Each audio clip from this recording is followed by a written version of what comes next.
Hello everyone, Panzer J back again with a new video. This is going to be another video on my ongoing series for each of the nations in Global War 39, a kind of strategies and goals video for each of the major powers in the game. Today's video is going to be on Anzac, that is Australia. And they're not a major player in the game. They're more of a nuisance player for the Japanese. So you're not going to really have any like grand designs, any ambitious goals. You mostly want to just be, again, like a nuisance to the Japanese. Maybe do like hit and run attacks. Maybe move into territories or areas of the map that the Japanese player has kind of vacated, either entirely or left behind just minimal forces, and you're able to come back through and kind of cherry pick some of those territories away from Japan. So your capital is obviously here in Sydney. To start the game, you don't have a lot of units on the board. You've got 3 infantry, a fighter, an artillery, an anti-aircraft gun, and a minor complex in Sydney. You have a cruiser, 2 subs, and a transport off of Sydney. Up here, just off the coast in northern Australia, have a destroyer and a sub. And then besides that, you just have a couple of infantry units scattered around the map. You've got an infantry down here in New Zealand, one up in New Guinea, one over in Singapore, and then finally one over in South America. Now, the unit in South America and the unit in Singapore, they're not there by themselves. In South Africa, you're also going to have some UK, regular British units, and over in Singapore, you're going to have some Far East Command units with you. So Australia can be played as a separate power, although they are linked diplomatically and militarily with the UK. They are a Commonwealth of the United Kingdom. And just like in World War II, they fought side by side with the British and were an extension of the British Empire over in the Pacific. Australian divisions did fight, especially in North Africa. So they were more than just in the Pacific itself. And again, that's kind of represented by the infantry down in South Africa. But as far as being a major player, they only start the game with $10. They're collecting $10 a turn. So you don't have a lot of economic power. And as we kind of went over their military units they start the game with, they're not very strong militarily either. So you're definitely not going to have any grand designs as Anzac as far as like invading Japan. You're not going to be approaching anywhere near the Japanese home waters. So you definitely do not have the goal of defeating Japan yourself. You're part of the coalition in the Pacific. You're going to have the Far East Command over here in India. You're going to have the Chinese. And eventually you're going to have the United States and also quite possibly the Soviet Union, all working on the common goal of defeating Japan. But since you don't have neither the economic nor military power to take Japan on head-to-head, I go back to, kind of you wanting to be a nuisance for the Japanese. As far as your income goes, I would recommend saving your money for the first several turns, not even spending it. $10 isn't going to buy you a lot. That's what you start the game with. So you would probably be better off saving for 2, 3, maybe even 4 turns, depending how the game is turning out. And that way, when you do go to make your purchases finally, you've got $30, $40 or more based on bonuses as well saved up. So you'll be able to drop a bunch of units down right on the turn that you do spend your money. Whether that's ships, some Air Force units, depending on what combination you want to go with. So I recommend you going ahead and saving money for the first few turns at least, kind of seeing how the Japanese player is playing. Is he aggressive? Is he making a push towards Australia itself? Is he gone in a different direction altogether? And again, that way, it allows you to build up a little bit of income so you can purchase some more expensive units as opposed to just dropping $10 a turn. That's not going to get you much if you're spending everything you got each turn. Now, as far as being, doing some of the nuisance raids or hit and run attacks, all these islands down here to the north and the west of Australia itself, these are the money islands. So we've got Sumatra worth $4, Borneo worth $4, Celebes worth $2, Dutch East Indies worth $2, and Java worth $3. So for a total of $15, those 5 islands. Now the Japanese player is going to want to take those early in the game.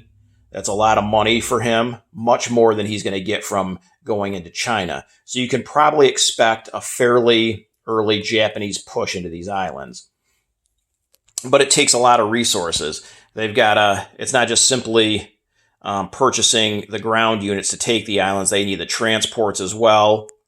And they're probably going to need some carriers with some aircraft based on them to add an offensive punch to take some of these islands. They're not heavily defended, but there's at least usually a couple of guys per island. Some of them don't have any defense at all. But again, the ones that are defended, about 2 infantry per island. So Japan's going to come down and take these islands probably before you have a chance to get to them. So if that's the case, they're then not going to garrison many troops here. They just don't have the resources to do that. They are going to want to take on the Far East Command. They're going to want to push into China. So they're going to need those ground units and those transports elsewhere. So they'll initially come in, take these money islands, and then move off. Probably worst case scenario for you in terms of Japanese defenders, you're probably looking at about a guy per island maybe. So nothing too substantial in the way of defenses. So what you can do is, again, you've been building up for several turns. Japan's come, take the islands and moved off, maybe garrisoning a man in each island.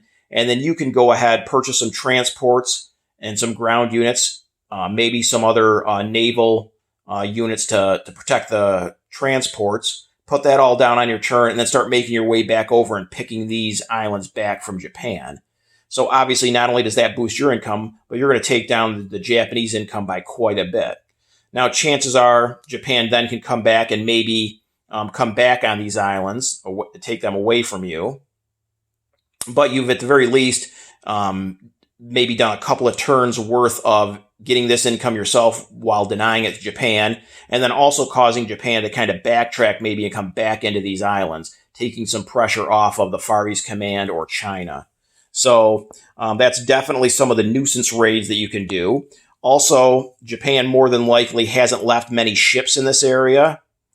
Maybe their Navy is off dealing with a possible confrontation with the United States. Maybe they're down over here dealing with the Far East Command and British Navy.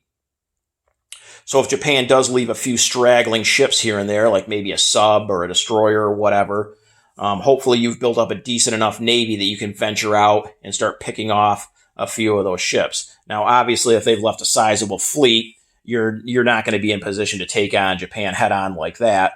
But I've seen plenty of games where the Japanese player has left maybe, again, some straggling ships here and there, and you're able to pick those off.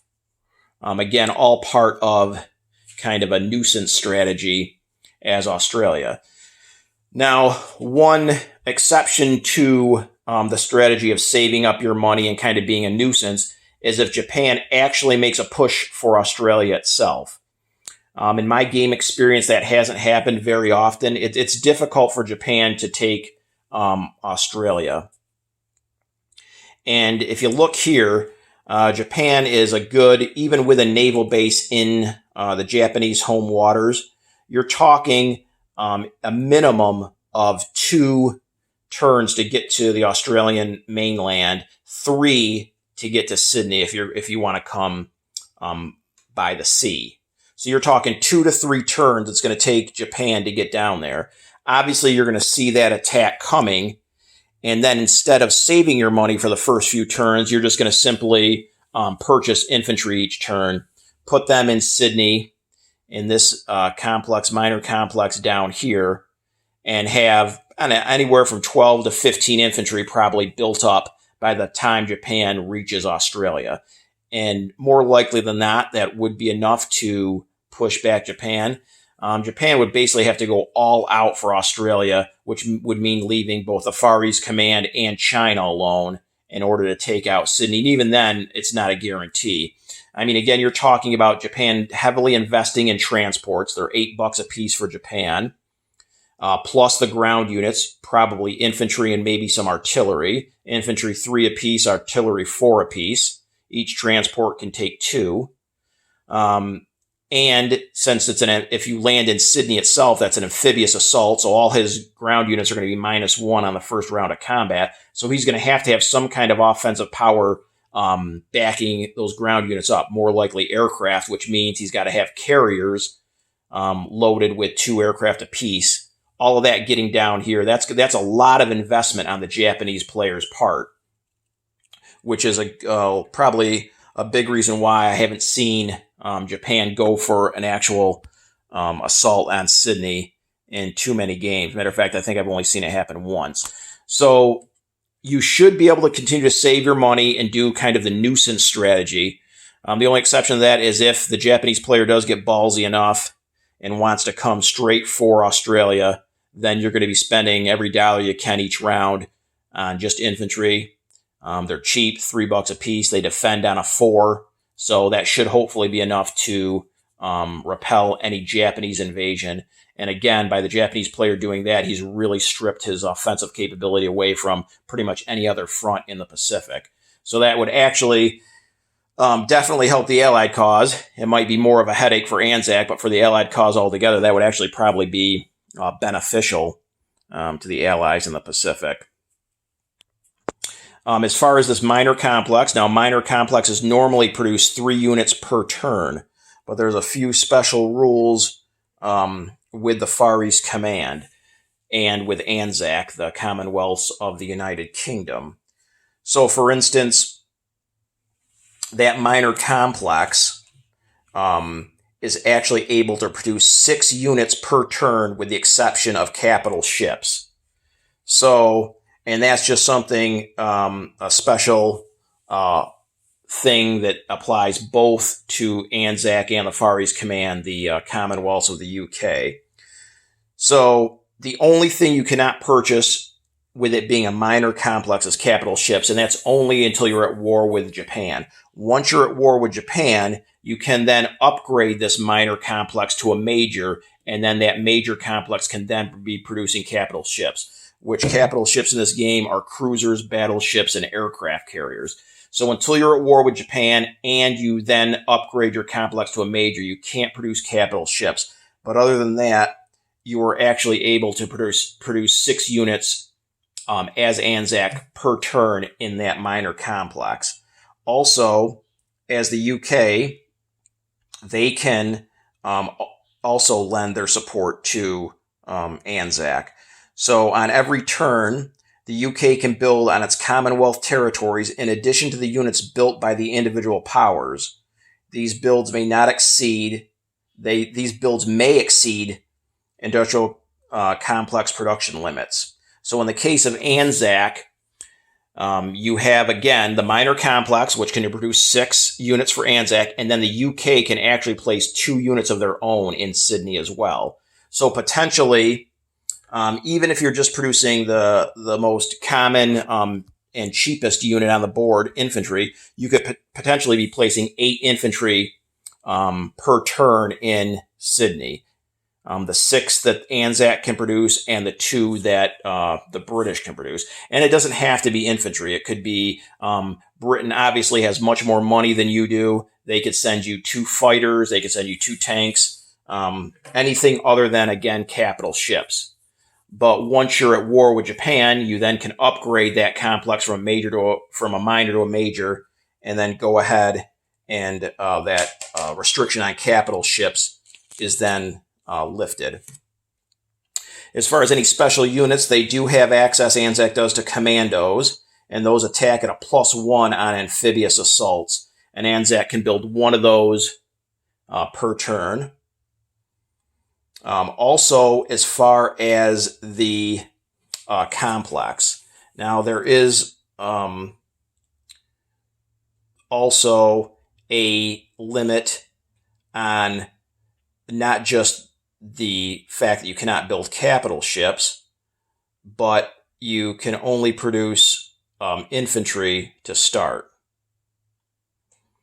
On the turn that Great Britain is attacked, and that would be consisting of London, Liverpool, Scotland, or Belfast, infantry only costs $2 for that round. So if Germany goes in and launches Operation Sea Lion and invades London, Liverpool, or Scotland, for that turn only, not only the British, but their Commonwealth, which is, again, the Far East Command and Anzac, only has to pay $2 instead of the normal $3 for infantry. And then as far as any bonuses, if Anzac controls Dutch New Guinea, Rabaul, and the Solomon Islands, which are all over here, if they control these islands over here, they get a +5 bonus. So potentially with your $10 worth of territories, and as long as you hold on to those islands another $5, you could be producing or collecting $15 a turn for Anzac. So that really covers Anzac. Again, you have really, you don't have any grand designs as Anzac. You're not going to get into a one-on-one head-on clash with Japan. You're just not strong. They'll crush you. Again, you want to follow one of basically two plans. Either if Japan doesn't come for you, come for Australia, and goes into China and let's say the Far East Command, which is likely, save your money for at least a few turns, build up, let Japan kind of vacate the South Pacific, or at least reduce the numbers of units they have there, and then follow the nuisance strategy of venturing out from Australia, doing some hit-and-run attacks, taking as many of the money islands back as you can, and picking off any straggling Japanese ships. The other strategy to take is, again, totally dependent on Japan. If they decide to instead come straight for you from Japan itself, then you're going to be spending money each turn and just simply pumping out infantry. Hopefully the UK player is able to send you those 2 units per turn. Maybe as Anzac, you produce the infantry, and hopefully the British player can maybe even send you 1 or maybe even a couple of fighters as part of their 2 units per turn, and you'd have a sizable defense force here in Sydney before Japan even gets there. So you're very much, just like with the rest of the Allies, you're very much reactionary to what the Axis powers, in this case Japan, is going to do. But that pretty much covers Australia. The next video will be on the Far East Command. Hope you enjoyed this one, and we'll see you next time.